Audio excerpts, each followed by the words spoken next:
afraid. On Sunday, they have a Coach Menachem show from Lakewood. You know, Usher Parnas and Coach Menachem Bernfield. So they had this week Stephen Terrell, who's transformative touch therapy, TEB, transformative touch therapy. What is it called, TEB? I forgot the acronym. Anybody knows TEB? What's the acronym? Something with touch therapy. It's very interesting, and he developed it, Stephen Terrell. So Usher Parnas asks him, he says, so Stephen Terrell is basically the idea that you have to just sit with people and create a space of regulation and safety without talking, just real radical acceptance. And he touches certain parts where there's stored a lot of resistance and fear of relationships so people can open up. It's a very, very interesting method. He's a very, very humble human being, brilliant man. My wife was a student of his, and she learned the method. And he's really a very, very special person, not Jewish. But very moral, very sensitive. So Usher Parnas said, what's this whole thing with safety and regulation? All our parents and grandparents, nobody spoke about this. Everybody just said, do the right thing and do what God wants, and I don't care what you're feeling and what you're not feeling and so forth. And you moved on, and it wasn't everything much better. Now you have this whole focus and everybody's so sensitive. And Stephen looks at him and says, thank God that we're so much more sensitive. Thank God we can actually let people heal emotionally and be in a real relationship. And a woman asks him, do you pray for your patients when you sit with them? He looks at her, he says, I'm praying for you right now. I'm praying for you right now as I'm talking to you. So Usher Parnas, so he tells this to Usher, thank God people can heal. So he tells Rabbi, he says, I saw when you asked the question, you almost asked it with nostalgia. Like the old way of ignoring emotions seemed so much holier and better. Why do you have so much nostalgia to that? It was a good question. Like it looks like you identify with that. Like almost you want to be part of that. And you're afraid. He says, yeah, because I'm afraid. He says, what are you afraid of? I'm afraid that once you go into the world of emotions, it's an endless cycle and super duper looper of chaos and more chaos and more chaos and more chaos. And he looks at him and says, yeah, wow, you're so afraid. You are so afraid. Like, look what's happening.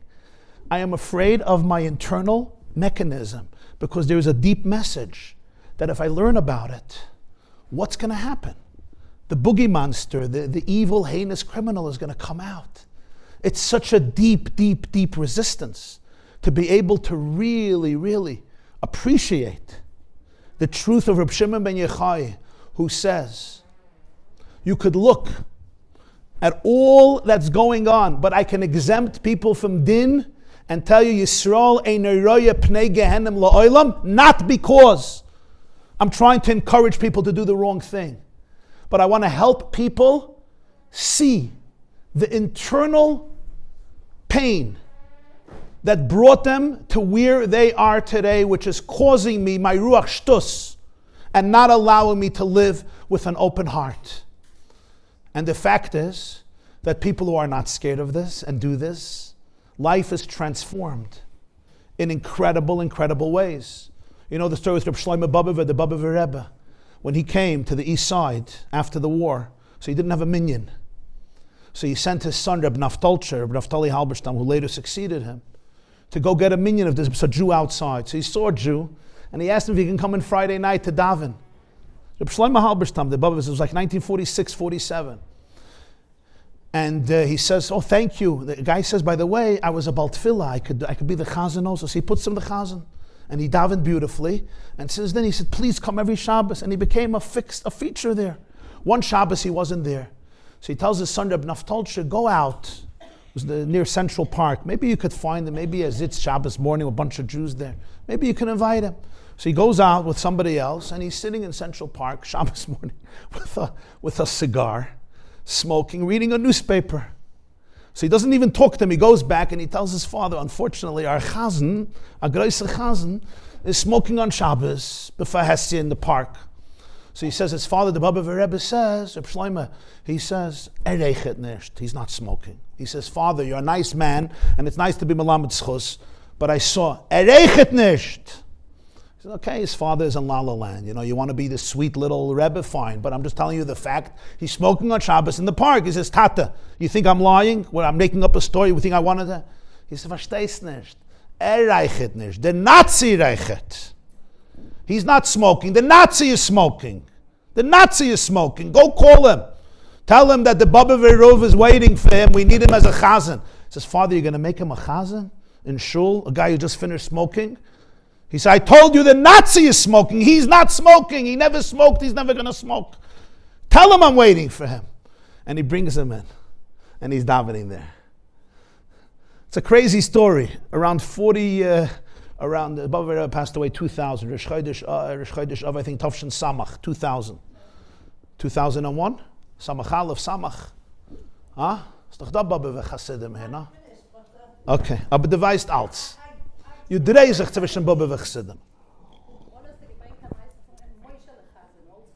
Moshe Lechazan from Ottawa with the Kloisenberger Rebbe, also similar story, yeah? Moshe Lechazan from Ottawa. Anyway, it's like decades passed. Decades passed. And he tells his son, Reb Naftali, he was already an older man, I want to go on a Sheva Brachas. So he says, you haven't been going to Sheva Brachas. And he was older, weaker, he says, this one I have to go. And they come to a Sheva Brachas, and says, is that Nazeda? With a Streimel, with a Bekisha, with the children and grandchildren. And the Baba Rebbe comes and he greets him, Shalom Aleichem, puts him at the head table. When they go home, he tells Rebbe Naftali, you see this man? You know him? He says, I don't know him. He says, he was our chazan in the old days, 1946, 47. He says, eh? He says, yeah. He looks at him, he says, you see I was right? The Nazi was smoking, not him. You see? If I would have listened to you,